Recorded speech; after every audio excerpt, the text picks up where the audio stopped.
করতে পারি। এইভাবে জেলা এবং প্রদেশ থেকে নির্দেশিকা দেওয়া হয়।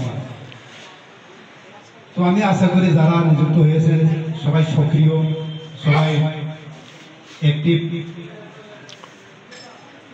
কাজ করবেন। তো আমাদের কাজগুলো কি? মন্ডলে জেলা থেকে প্রদেশ থেকে যেগুলা নির্দেশিকা আয়, কর্মসূচি আয়,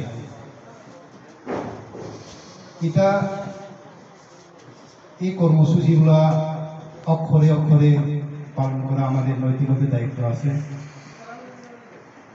এগুলা করতে একাই সম্ভব না, যদি আপনাদের দ্বারাই সম্ভব।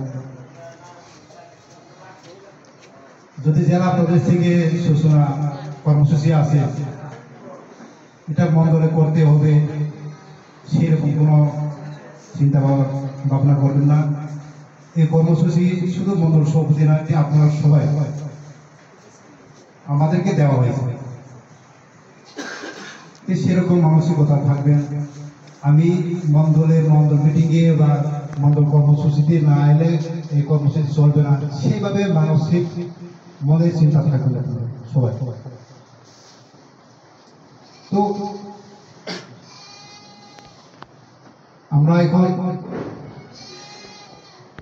আজকে সংবর্ধনা অনুষ্ঠানের পর যার যারে ভোটে, যার যার এরিয়াতে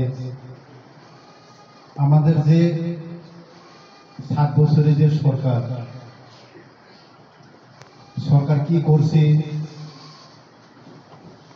এখন ভারতবর্ষ কোন দিকে হাঁটছে, কোন পর্যায়ে আছে, এগুলো মানুষের সম্মুখে তুলে ধরে। মন্ডল সভাপতি, মন্ডলের সদস্য হওয়ার মানে অনেক